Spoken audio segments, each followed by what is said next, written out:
My name is Alper. I'm a PhD student at Carnegie Mellon University, advised by Vipul Goyal. And today I'm going to be talking about multi-copy security in quantum crypto and more. This is a work that will appear at Crypto 2026 in August. And this is joint work with Vipul Goyal, Fuyuki Kitagawa, Ryo Nishimaki, and Takashi Yamakoa. Okay. So, right. Let me start by recalling this very simple and basic principle of quantum mechanics. The Unclonable principle says that no physical process can create two copies of arbitrary quantum states given a single copy of that state. And a related principle from quantum mechanics called the no teleportation, sometimes also the no telegraphing principle, says that no physical process given a single copy of an arbitrary state can convert it into a classical message and reconstruct the original state from this classical message. And these two principles are kind of equivalent in the information theoretic setting, but in the computational setting, there are some separations. But all in all, we can think of these as two different principles for now. And these two simple principles and fundamental principles of quantum mechanics actually has a lot of applications for cryptography. So in particular, they enable many security guarantees in crypto that are just simply impossible in a classical world, because with classical information, we can always clone it and we can always telegraph it. Like it is a classic, if it's a classical string, you can of course send it as a classical message, which means you can telegraph it and you can simply clone it.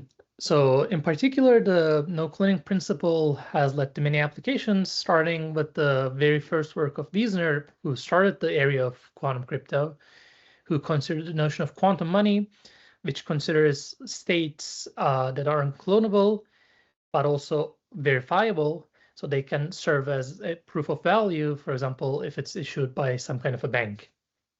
And later on, Aronson and Cristiano considered a version of this notion where anyone is able to verify these quantum states without the involvement of the bank. Similarly, again, using the no-cloning principle, Broadbent and Lord introduced the notion of unclonable ciphertexts, which says that you can have these encodings for your messages that satisfy this really strong security notion, such that if some adversary obtains it and tries to split it into two, even if they later on learn the decryption key for this encryption scheme, not both of them will be able to learn the underlying message from the ciphertext. And a similar notion, again introduced by Broadbent and Islam, they consider the notion of ciphertexts that are quantum states that can be deleted in a certifiable way, so that after deletion, after appropriate deletion, even if the adversary learns the secret decryption key, they will not be able to learn the underlying message. And later on, Aronson considered the notion of even encoding more advanced functionalities into quantum states to obtain even stronger unclonability guarantees. In this regard, he considers this notion where you encode an arbitrary software or classical circuit into a quantum state, and the security guarantee says that no adversary can split this into two registers, possibly entangled, so that they can both run this program. And again, similarly, people have considered the notion of leasing circuits or like computer programs where you can produce a deletion certificate, and after you've produced a correct deletion certificate, you cannot keep running the program.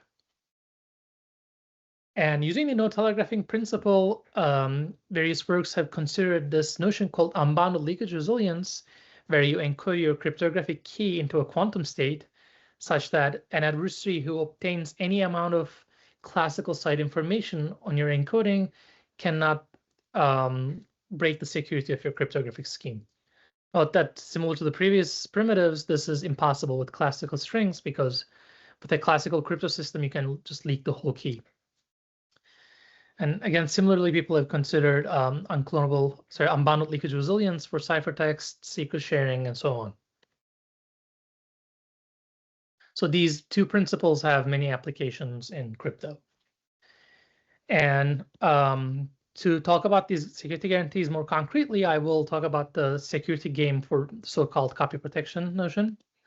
In copy protection security, we consider this security game where some challenger encodes a classical circuit into a quantum state, and some adversary receives this quantum state, and it outputs two possibly entangled quantum adversaries. And Sorry, later on, before we, yes. sorry, I had a small question. Sorry for the interruption. So could you, I think you mentioned it, but I didn't maybe pay attention. So could you explain what node telegraphing, like how is it related to telegraphing? Actually, I don't even know what telegraphing is. I just remember that maybe it was some device. Like, could you make that connection? Yes, of course. So actually, it's kind of a, I guess, newer name. So this is, I think, in physics, this is known as the node teleportation principle. But to prevent confusion with like actual quantum telegraphing using EPR pairs, some people have started calling this node telegraphing instead of node teleportation. And I guess the connection with the word telegraphing is just that telegraphing kind of transmits classical messages, right? And this notion is saying that using classical messages, you cannot send a quantum state. If you don't have entanglement, obviously. Otherwise, you can just teleport it. Does that make sense? Yeah, thanks. Yeah, essentially it says that like if you're given some quantum state, you cannot convert it into a classical string. Right. And so I was defining copy protection. So in copy protection, we encode some classical circuit into a quantum state. Adversary tries to create two possibly entangled quantum registers. And later, it will try to use these registers to run this program. More concretely, it will receive some kind of a challenge, for example, like a random input from some distribution, and it will try to output the circuit's output on that input. And the security guarantee says that no efficient adversary can do this with probability better than some trivial probability plus negligible. So this is essentially saying that because of this unclonability of this quantum encoding, it's almost as if one of these two adversaries did not receive this circuit at all. So obviously you can always give this encoding itself to one of the adversaries, but you cannot split it into two in a useful way. And this is a very strong security notion because like software piracy is one of the biggest problems for the software industry. But using this notion, you can have these anti-piracy systems for computer programs, for example. And a similar notion is called leasing security, where we consider encoding, again, some kind of a computer program into quantum state so that the user will be able to use it for a certain amount of time. And after their usage period is over, for example, if they stop paying their monthly payment or something, they will be required to produce a deletion certificate showing that they no longer have this quantum state. And if their deletion certificate correctly passes some verification, we will require that their remaining quantum state is not useful for running this program. Again, they will receive some kind of a challenge input, and they will try to output the circuit's output on this challenge input. And if their deletion certificate is valid, then they shouldn't be able to guess the output of the circuit with probability better than negligible. And again, this is saying that once you delete successfully, it's almost as if you didn't have this program at all. Again, this is a very strong security guarantee. Sorry, can I ask? Yes. So before we move on, I have a stupid question.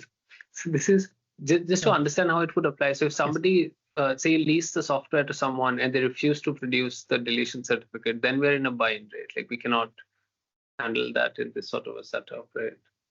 Right. Or is it like an organizational thing? Like, how do we think about this?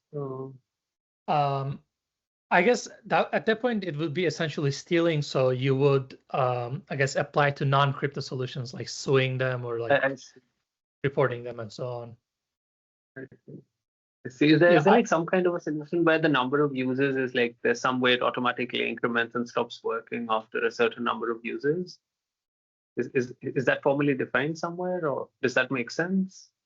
Good question. I think that is kind of impossible for most programs because of the gentle measurement technique, right? So if your encoding Like is one-time produced programs, basically. Yeah, I see. exactly The that. same reason why Yeah. one-time program.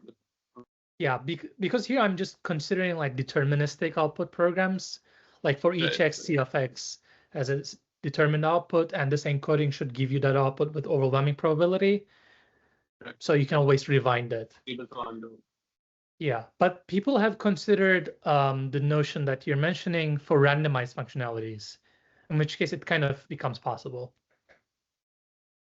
And is it always clear that you can efficiently do the gentle measurement thing you're saying? Like you can always fix the state after measuring it? Is that immediate? Like information theoretically, I'm guessing yes, but I think even efficiently, given that the the forward implementation is some efficient unitary, I think gentle measurement version is also efficient, if I recall correctly. Yeah. Thank you. Yes. And again, a similar strong security notion that is only possible using quantum information is the so-called unbounded leakage resilient security. So in classical crypto, there's this whole notion of leakage resilient crypto, where we assume that the adversaries have some kind of a side channel access to the computer that's storing our secret keys. For example, they could be obtaining some kind of a power measurement of this computer or some kind of electromagnetic radiation measurements of this computer and so on. And people have shown that in practice, these attacks could actually reveal some information about the secret key that's being stored. And in classical crypto, we always assume that the side information that's being obtained has kind of a short output, because otherwise we cannot obtain any security guarantees. The side information might as well be the whole secret key itself. But quantumly, we can have this model where the adversary obtains any amount of classical side channel information on our quantum encoding of the secret key. More formally, we will consider the security game where we encode the circuit into a quantum state, and the adversary specifies some quantum circuit with a classical output alongside with some leftover quantum state output. And this is applied, and they learn the classical measurement outcome. Then adaptively, they choose another measurement that's also applied, and they keep applying various measurements to the leftover states from the previous round. And they can do this for any number of rounds, and they can obtain measurement outcomes of any length. For example, even if the quantum state is like n qubits, they could even obtain n to the 100 classical bits. And still, they shouldn't be able to break the security game. For example, if this is the encoding of the decryption key of some encryption scheme, they shouldn't be able to decrypt ciphertexts, even given so much leakage. So again, this is essentially like they've obtained a lot of leakage, but it's almost as if they didn't obtain anything. And various works have shown that for various functionalities, you can actually construct such encodings of various circuits. Yet another uniquely quantum notion is unclonable encryption, where we encode some message into a quantum state, and the adversary receives the state and outputs to entangled registers. And these entangled registers even learn the secret decryption key for this encryption scheme. And normally, either one of these adversaries, if they had the ciphertext, they could decrypt this ciphertext. But unclonable encryption requires that they cannot decrypt at the same time, even if they learn the secret key. Right. To give you an idea about the state of the art, or like what we know about all these uniquely quantum security notions, there have been a long line of works showing constructions of these primitives, especially in the last 5 or 10 years. So I will not have time to go over all of these, obviously. But the state of the art results is that we can obtain copy protection, secure leasing, and like interactive unbounded leakage resilience schemes for a very large class of functions called malleable puncturable functionalities. This includes most natural circuits along with like most natural crypto primitives like pseudorandom function keys, decryption keys, and so on, and signature keys and so on. And for various specific crypto functionalities, again, such as like decryption keys or signing keys, we even have these leasing schemes where the user, in which the user and the vendor or the owner of the software, they don't even have to have a quantum channel. So they can interact over a classical channel, and at the end of this interaction, the user ends up with a quantum state, which they can provably delete later on.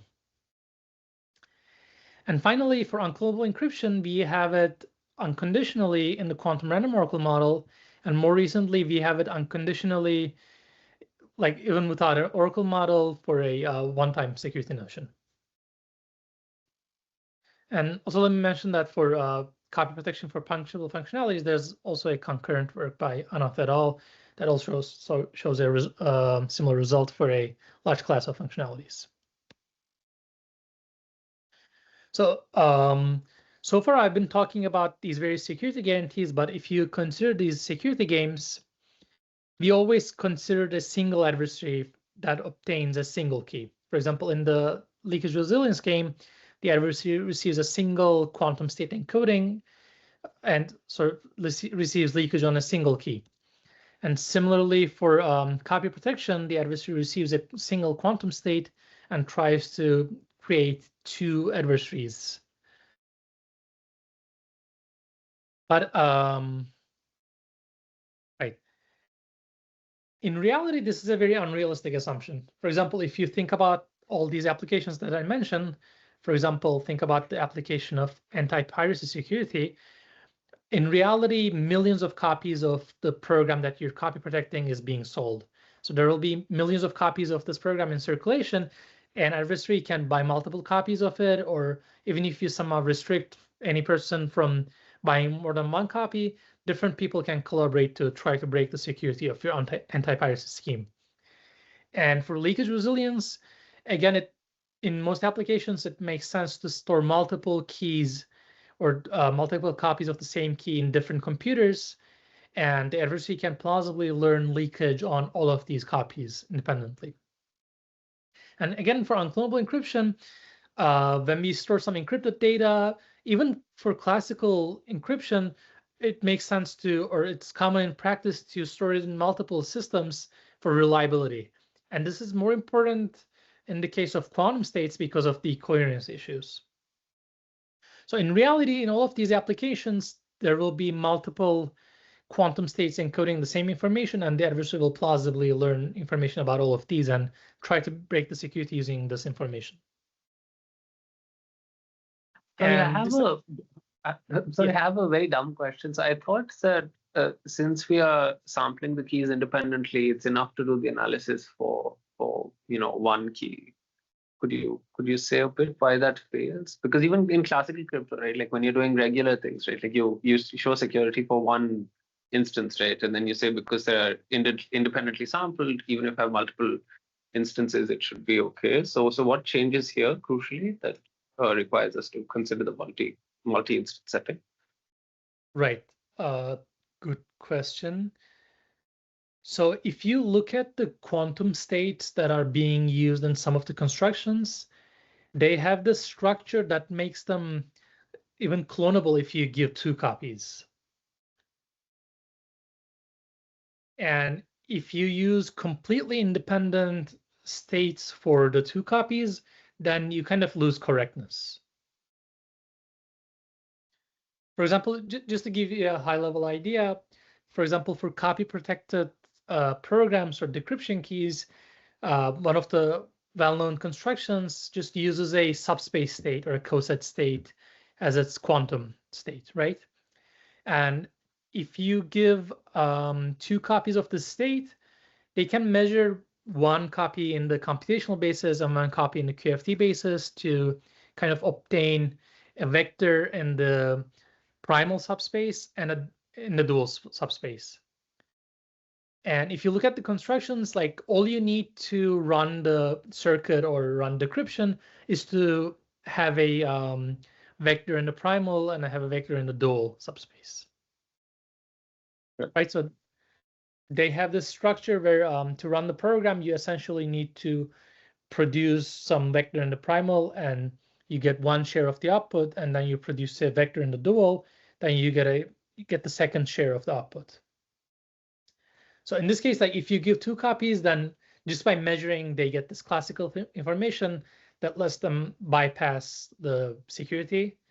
And if you give if you keep giving independent subspace states, then you lose correctness because you will need to include verification for all of these independent subspace states. But you cannot possibly compress all of these independent subspace descriptions into a sustained classical string. Okay, and in other cases we don't have this problem because everything is randomized anyway, so it's not like a fixed state somehow being sent across different instances. In which case? In normal instances, like when we're doing regular encryption and more mundane crypto thingies, there we don't have to worry about like independent suffices because I guess every instance is like there's no fixed thing being sent repeatedly, I guess. Right. I would say that even in the classical crypto, there are some cases where you have to do a lot of work to get collision resistance. For example, for stuff like functional encryption, right? If you are just thinking of a single key security, then like you can just get it from any encryption scheme, basically. Whereas for collision resistance, you even need like obfuscation. Okay. Thank you. Sorry for the interruption. Right, no problem. Right. So I guess coming back to our case, most previous works considered these security definitions that I just mentioned, where you just consider a single adversary or a single key, and the adversary tries to create like a one more key and so on. But the gold standard in crypto and the more realistic security model is unbound collision resistance, where we assume that the adversary can receive any polynomial number of keys and the security should still hold. And in particular, this polynomial number of keys that the adversary can receive, this is not fixed during setup. This can be any polynomial, and the size of our scheme should not depend on this polynomial.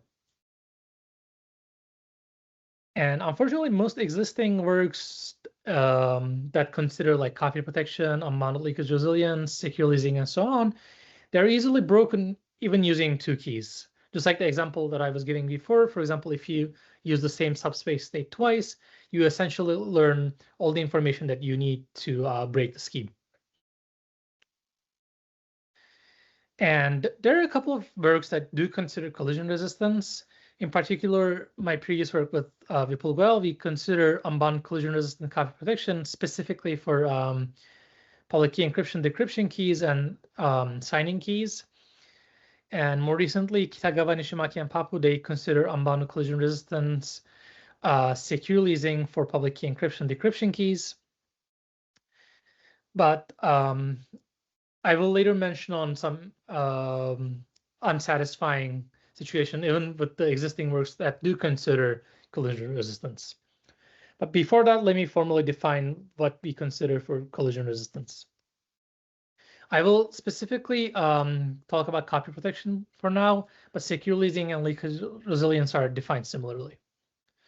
So in copy protection, we again consider this challenger that encodes a circuit into a quantum state. But this time, the adversary can ask for any number of keys, for example, like lambda to the 10 and so on. And the adversary tries to create even a single additional key. So it receives k keys and it tries to create k plus 1, so-called pirates that could be possibly entangled. And all of these pirate adversaries receive some kind of a challenge input that's, for example, that's like a random input from the input domain of the circuit, and they try to output the output of the circuit on this input. And we require that the probability of all of these k plus 1 adversaries succeeding should be at most p plus negligible, where p denotes the trivial guessing probability for this circuit that you can achieve even without seeing the circuit at all. So here, let me emphasize that even though there are k plus 1 adversaries, the baseline security that we're considering here is p and not p to the k plus 1, because you can always do this attack where you give all k keys to the first k adversaries, and the last adversary just guesses randomly, and the first adversaries 1 through k can actually use their correctly working key. So even though there are k plus 1 adversaries here, it doesn't appear in the security baseline. So can I ask a quick question just to make sure like I understand correctly the setting? Yes, yeah.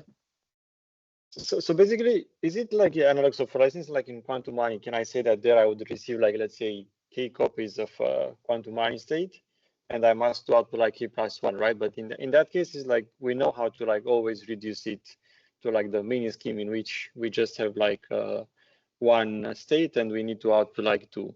So why does the situation change so much in the case of like copy protection? I mean, it's for sure like a stronger functionality, but is it intuitive to see why is it much harder to reduce it here to the base case? Right. So that's a great question. Yeah. As you said, for the case of quantum money, just assuming digital signatures, you can go from like a mini scheme to full collision resistance, right? But yeah, I think the crucial difference is that for quantum money, at the end of the game, you have this honest verification, right? So the adversary outputs some states, and the challenger runs the honest verification of the quantum money scheme, right? So we choose what the challenger runs. right. But in the case of copy protection, the adversary outputs these k+1 like pirates or registers and so on. And then when they receive this challenge, they can apply arbitrary strategies to their states, right? Right. I see. Right. For example, for quantum money, like when someone gives you a state, you can do some kind of a verification on multiple bases, right? You can verify in some computational basis, do QFT or something, then verify some other predicate and so on. But with a copy protection scheme, you don't have to stick to a prescribed attack, right? For example, maybe you're even extracting some classical information and using a different algorithm. Now this classical information is sufficient for evaluation of the circuit. I think that's the crucial difference why this is much harder. Right. I see. Okay, thanks a lot. Right.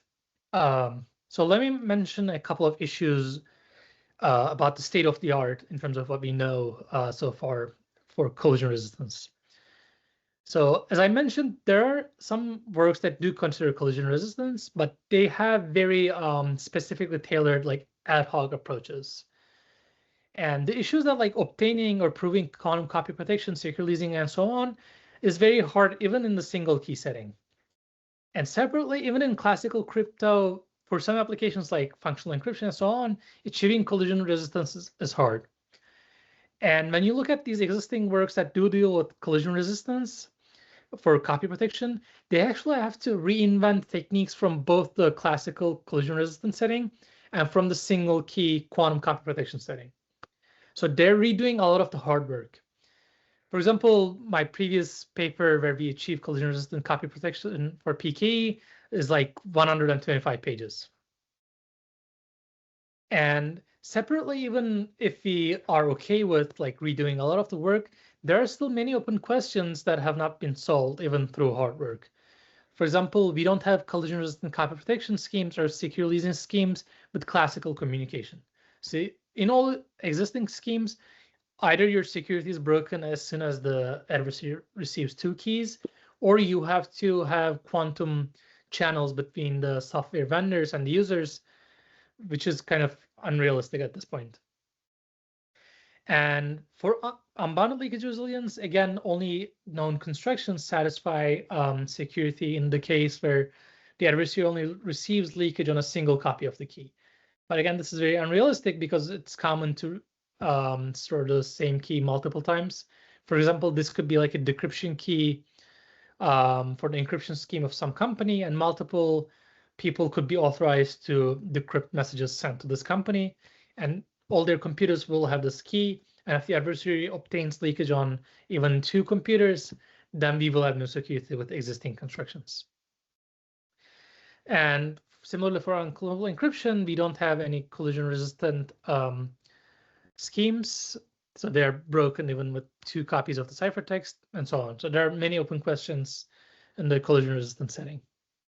But can I ask for unclonable encryption regarding like the issue you are mentioning in the general case? Here, don't we have like a more precise verification? Like we can just decrypt and see if we get like a good message. So don't we have like a more well-defined procedure that we can do on the quantum ciphertext to verify something? Right. But I would say that this is still closer to general copy protection in the sense that this unclonable encryption adversary, right? When when these two adversaries later on learn the secret key, they don't have to stick with the honest decryption algorithm, right? They can try different strategies. Yeah, I see what you mean. Yeah, I just cannot quite see what they could do, but I see what you mean, that it's not so obvious at all, like what they could do, right? Right. But I think your argument, for example, would apply to like ciphertexts with certifiable deletion, right? Which is like a, I guess, weaker version of unclonable encryption. Then you will just try decrypting with the honest algorithm. And in fact, we do have certified deletion ciphertexts very simply. Yeah, it's much simpler. Right. I see. Okay, that's great. Thanks. Right. So before moving on to our results, let me also talk a bit about the notion of collusion resistance versus multi-copy security. So as I've been mentioning, for collusion resistance, we consider the security game where the adversary receives multiple keys. But these multiple keys, they are being generated independently each time. So they will essentially be samples from some mixed state. But you can also consider this uniquely quantum question of multi-copy security. So you can insist that instead of obtaining samples from the same mixed state multiple times, the adversary obtains exact copies of the same pure state. So he will, for example, receive psi to the tensor k, where psi denotes the decryption key. And classically, multi-copy security doesn't make sense because once you receive this secret key, or some ciphertext, you can just copy it yourself. Like in the classical world, the harder part is dealing with independently sampled information. But quantumly, this is actually possibly even harder than collusion resistance, because collusion resistance is a weaker case where you allow your key to be a mixed state, where multi-copy security insists that you use a pure state. And unfortunately, the state of affairs for multi-copy security is even worse than the notion of collusion resistance. We do have some results in restricted models, but essentially nothing is known in the standard security models.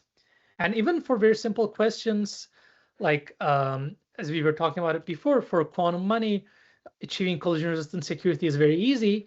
But for multi-copy security, even for quantum money, we don't have any solutions.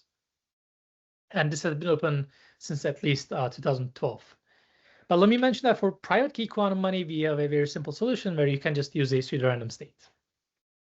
But for public key quantum money, we don't have any multi-copy solutions. Okay, now let me mention our results. So in this paper, we have a modular approach that upgrades single key security to collusion resistant security for decryption keys. And this simplifies some of the existing results. And this also solves many of the open questions that I mentioned previously, for example, like collusion resistant, unbounded leakage resilient decryption keys.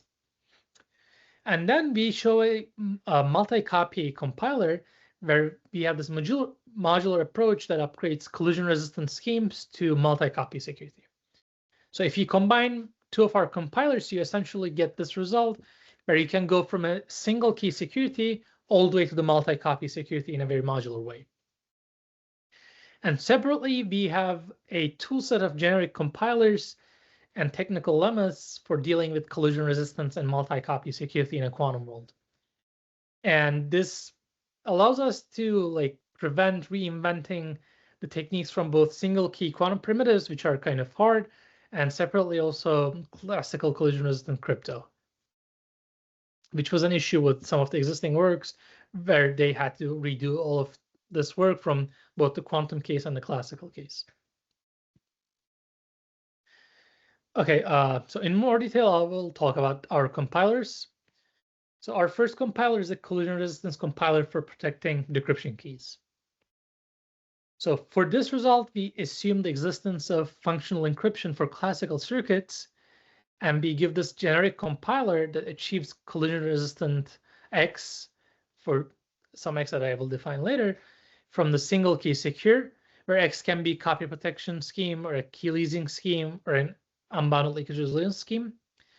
And then we achieve the collision resistant version of it.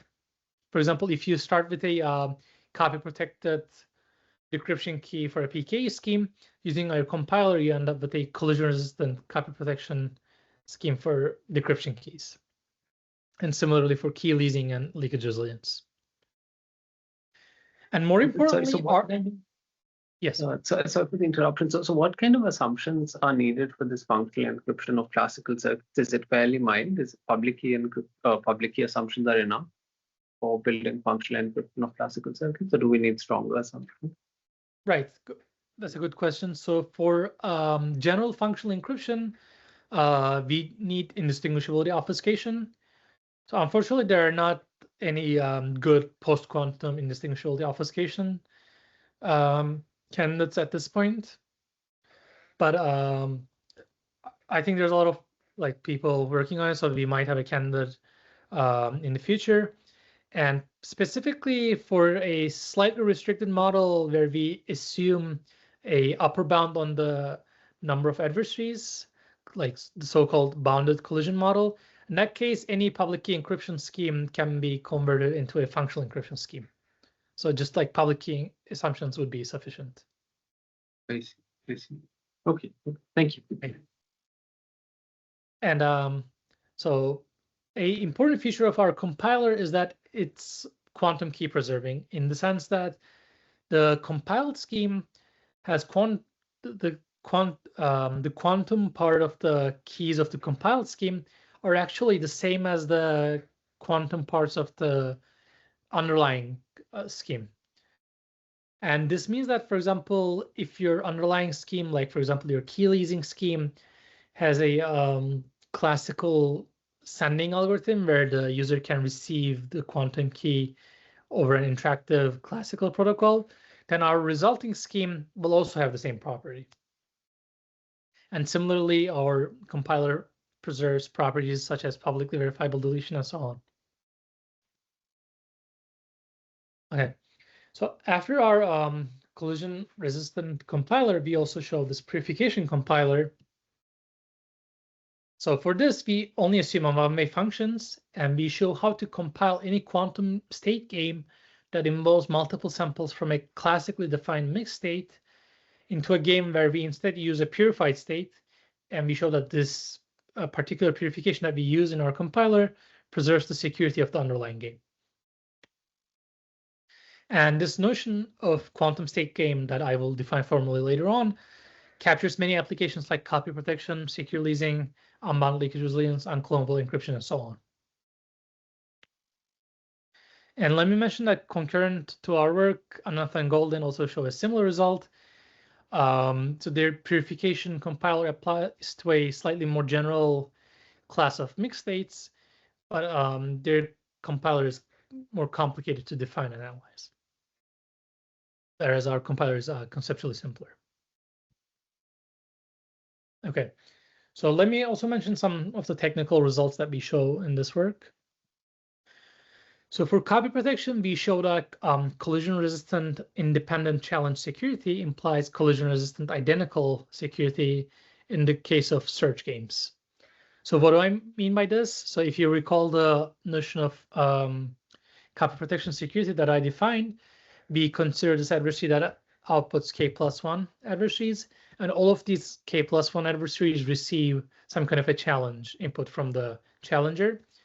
And you can define this in two ways. You can define it in a way so that they receive independently sampled challenges, or we might also sample a single challenge and give the same challenge to all of the adversaries. And usually independent challenge security is much easier to prove. And we show that independent challenge security readily implies identical challenge security. So just by showing the simpler case, you can also show the case of identical challenge. And this was previously only known in the single key setting. And let me also mention that this only applies to search games where the trivial success probability is negligible. Unfortunately, this does not apply to decision games. And I guess there's a good reason why this doesn't apply to decision games, because for decision games, the identical challenge security implies unclonable encryption, which was only resolved very recently. And we also show a technical lemma that we call collusion-resistant one-way to hiding, which is a generalization of the well-known one-way to hiding lemma.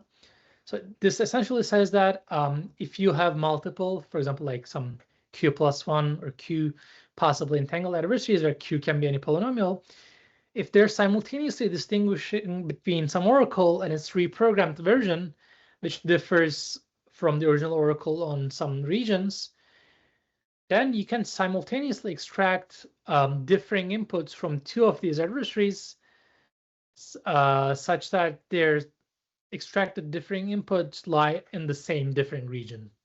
And later on, I will mention that this has applications to, for example, showing unclonable encryption in the quantum random oracle model. Sorry, Okay. how should I think about like those regions? If you can, yeah. Right. You mean like in an intuitive way, or? So these are like some subsets in which the original points are lying, and then you are saying that now this kind of like reprogramming allows you to choose points from like a different set, or sorry, maybe I missed exactly what are these S1, SQ in the theorem. Right. So essentially, they're the points that we're reprogramming on. Mm-hmm. Right.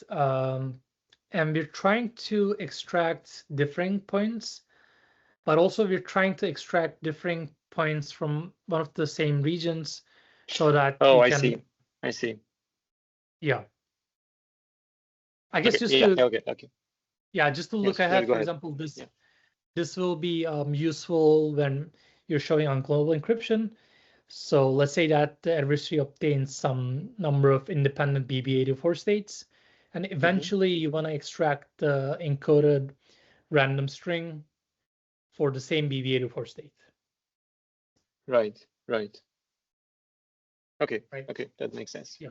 Thank you. And it's useful in that setting. Right. So another technical result that we show is so-called a quantum pigeonhole lemma for entangled adversaries. So in this case, we consider some distributions D0 through DQ that represent some challenge distribution in some cryptographic game. And then we show that if Q possibly entangled adversaries, for example, like the anti-pirate, the pirate adversaries in the anti-piracy game, if they all succeed on the initial distribution D0, and if the end distribution DQ is secure for any possible adversary, then we can show that you can obtain a pair of adversaries that can simultaneously distinguish between the challenges from the distribution DJ-1 and DJ. And again, this is a very useful lemma in showing copy protection security guarantees in the fully collusion-resistant setting. Right. Also, let me mention why this is a new result compared to just a simple pigeonhole argument, because you have like Q distributions, you have Q plus 1 adversaries. This almost sounds like a trivial application of the pigeonhole principle, but this is non-trivial due to the possible entanglement between these Q plus 1 adversaries. So you can easily argue that some pair of adversaries must be distinguishing between the same pair of distributions by a simple pigeonhole argument or by a simple counting argument, but we cannot directly say that they're simultaneously distinguishing, but because one of the adversaries distinguishing might collapse the other adversary to a non-distinguishing adversary. So we show that we can extract a pair that can simultaneously distinguish between the same pair. Okay. Another technical result we show is called quantum state read once small range distributions. So if you're familiar with the notion of small range distributions from classical post-quantum crypto, it essentially says that if you have some adversary that's making quantum queries to an oracle, where the oracle's output on each input is random strings from some distribution, like independently sampled random strings, then you can simulate this adversary using a polynomial number of independent samples from the same distribution, even though a quantum query can depend on exponential number of samples. For example, a quantum query adversary can make a query that essentially queries the oracle on a equal superposition of all possible inputs, right? And this depends on exponentially many samples from this distribution. But Zenry in 2012 showed that you can simulate this using only polynomial number of samples from the same distribution. And we essentially show a quantum state analog of this result.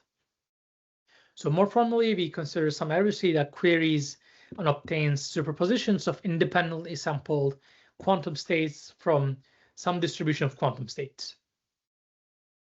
And we show that if all queries are delocalized, meaning that all queries have negligible weight on any particular input, then we can simulate this adversary's execution using polynomially many samples from this quantum state distribution.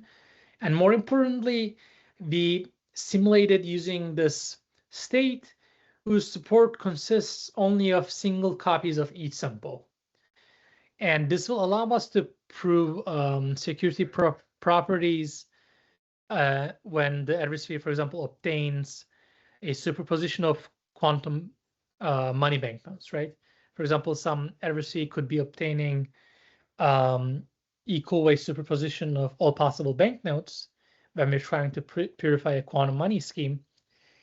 And it's not sufficient to simulate this adversary using polynomially many samples from the banknote distribution, because if your simulation uses 2 copies of a single banknote, then you will not be able to reduce security to the original security game of the quantum money scheme.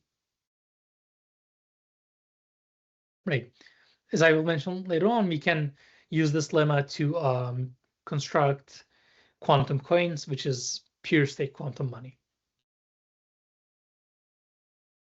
And finally, we also construct a quantum query secure digital signature scheme that is deterministic, that does not use randomness when signing.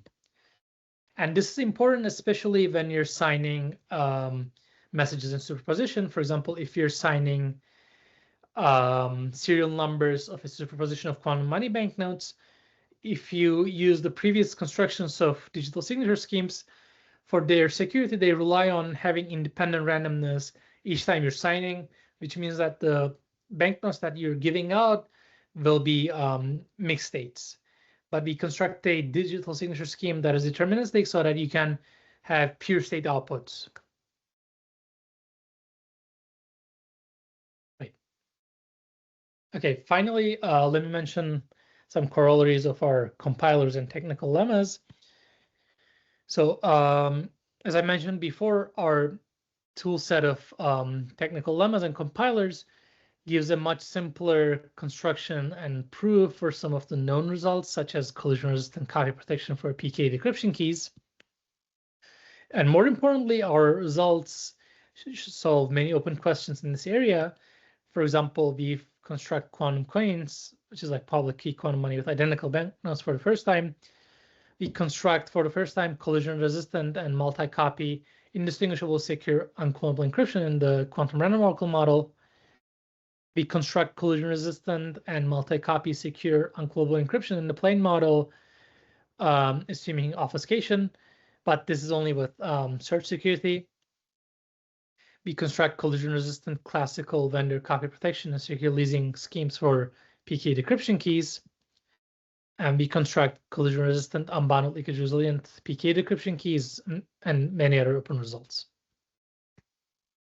Sir, can I ask a quick question, like regarding Yes. your results? For the quantum coins, what do Yes. you require? Like, what are like the assumptions required to achieve like the quantum coins application? Right. So actually, we have two different compilers. We have two different ways of purifying quantum money. For the first one, we just require pseudorandom states and one-way functions. So you can get pseudorandom states from one-way functions also. Yeah. So you just require one-way functions plus public key quantum money with Right. yeah, with possibly non-identical banknotes. So if you want to actually instantiate this, for example, you will have to use like Aronson Cristiano quantum money, which requires obfuscation in the plain model. Right. But importantly, like our result does not depend on a particular quantum money scheme. So if someone comes up with public key quantum money from LWE, we will get quantum coins from LWE, for example. And just to understand, so you actually say that the quantum coins is like a stronger functionality than quantum money alone when you have like these identical banknotes? Yes. Is it just because of like the notion of like multi-copy sort of like security, or is it something else? Exactly, yeah, just because of that. So in regular collusion-resistant quantum money, you're allowed to give out mixed states as banknotes, right? You're essentially giving a new different state each time. Quantum coins, it insists on having the same state each time. Right. Okay, I see. Yeah. And I guess just to motivate it further, for example, if you think of Aronson Cristiano quantum money based on subspace states, if you give out sufficiently many copies of the same state, they can just measure it and learn a basis for the subspace. And from then on, it just becomes classical information. You can like give out any number of quantum money banknotes just using this classical information. Yeah. So it's essentially learnable in that case. Yeah. Right. I see. Yeah. Okay, thank you. So if you don't have any other questions, I will move on to our compilers. Okay. So let me start with our purification compiler. So for our purification compiler, we consider this security game, generalized security game that we call a state query game that involves some adversary obtaining samples from some mixed states. And as I mentioned before, this captures many applications like copy protection, unclonable encryption, and so on. So more formally, in this game, the challenger and the adversary interacts for multiple rounds. The adversary sends requests for quantum states, and the challenger samples a description of a quantum state, and then creates this quantum state and sends it to the adversary. And at the end of the interaction, the challenger will output some decision bit indicating if the adversary won or not. And in this game, as I mentioned, whenever the adversary asks for a quantum state, we're sampling a new quantum state from the same distribution, from the same mixed state. And then we consider this modified version of this state query game, where instead of giving independent samples from the same mixed state, we actually purified them using a pseudorandom state-based purification. So more formally, instead of sampling a new random tape and running the state generation algorithm using this new random tape, we consider this purification where you have a pseudorandom state, and we run a PRF on this pseudorandom state to get our random tape, and then we run our state generation algorithm using this PRF's output. And now whenever the adversary asks for a quantum state, we give out this exact same pure state.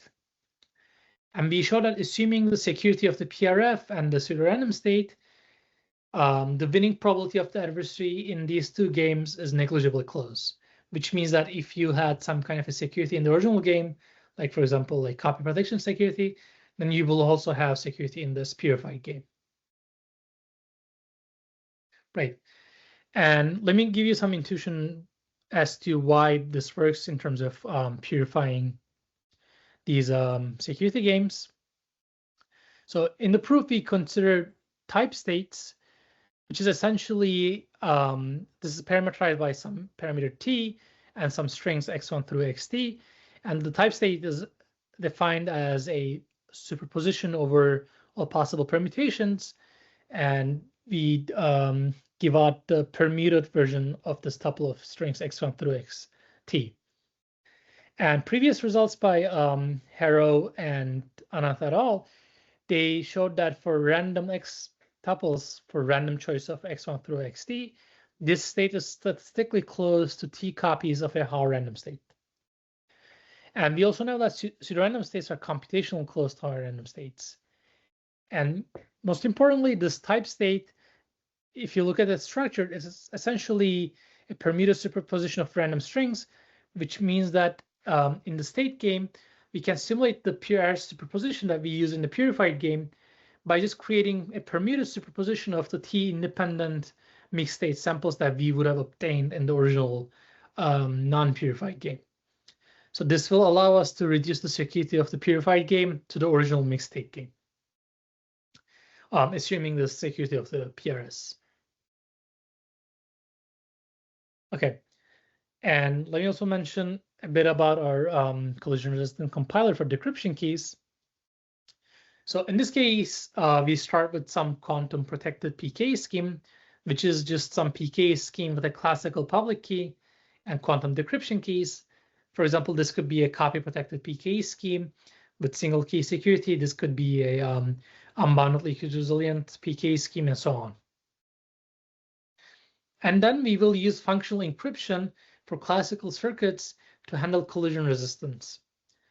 So in particular, each time when we are giving out a decryption key in our compiled scheme, we will first sample an independent instance of the underlying PK scheme. We will have a fresh quantum decryption key and a public key.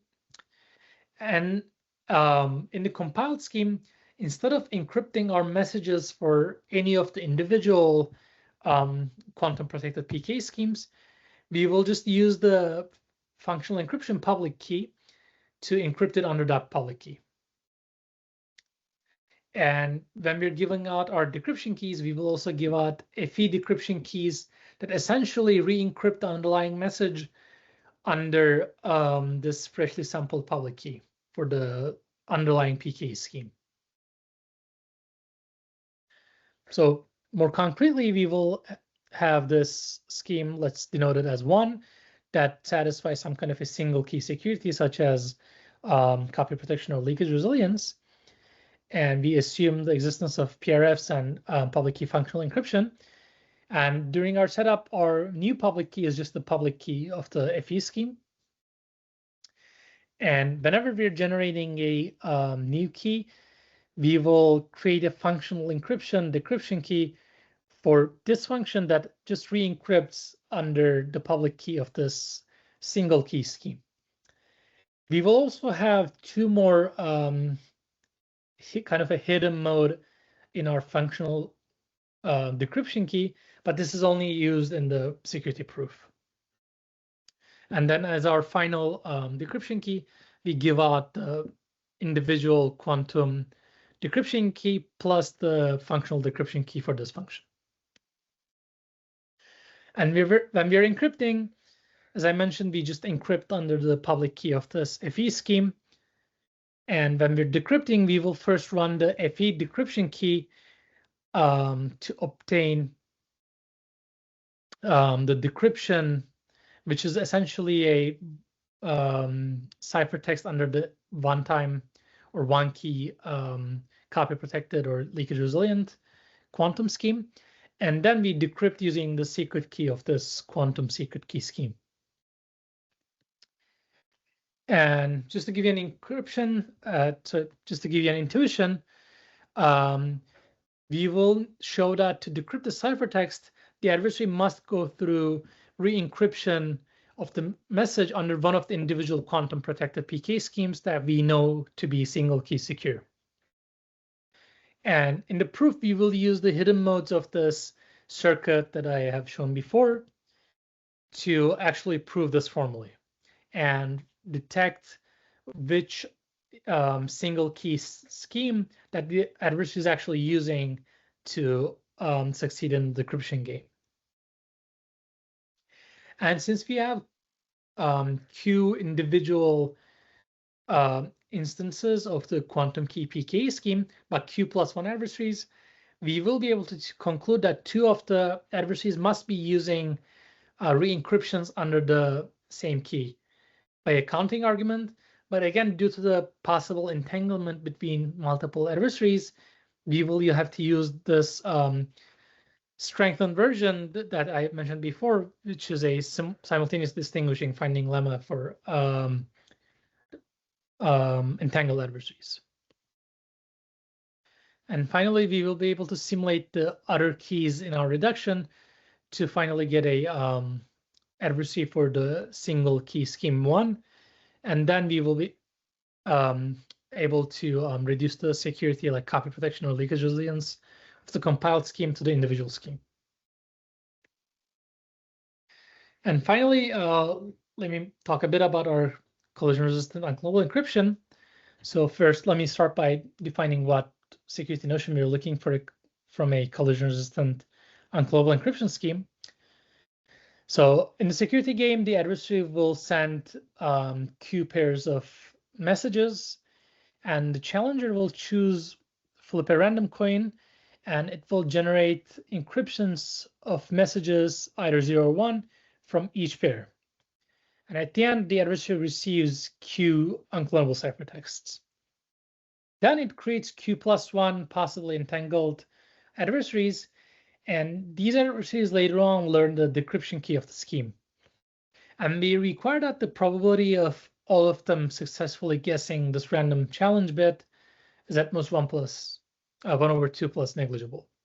And again, here we have 1/2 plus negligible instead of 1/2 to the Q+1, because one trivial attack is just giving the unclonable ciphertexts to the Q individual adversaries, and the last adversary can just randomly guess. And even this simple attack achieves 1/2 success probability. Okay, so in our construction, we will essentially use independent BB84 states as our unclonable ciphertexts. So our secret key of the unclonable encryption scheme will be a random string. And whenever we're encrypting a message, we will sample a random BB84 states, and we will also sample a random string R. And we will give out this BB84 state, plus we will give out an encryption of the basis of the BB84 state. And finally, we will encrypt our actual message using the random oracle output on this random string X that is being encoded into the BB84 state. And when you're decrypting, you essentially decrypt one by one, first using your secret key and this random challenge that's given as part of the ciphertext.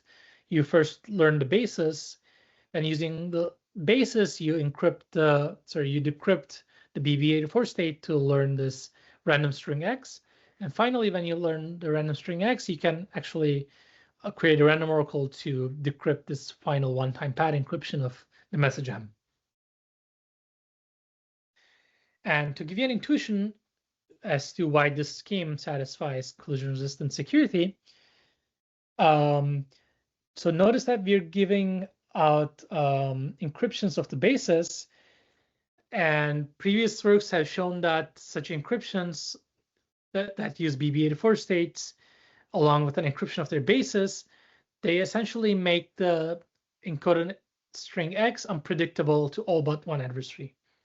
And then we will use the random oracle to convert the essentially unpredictability of the random string X to a decision security. And let me mention that one issue here is that to reduce the unpredictability security of X, to reduce our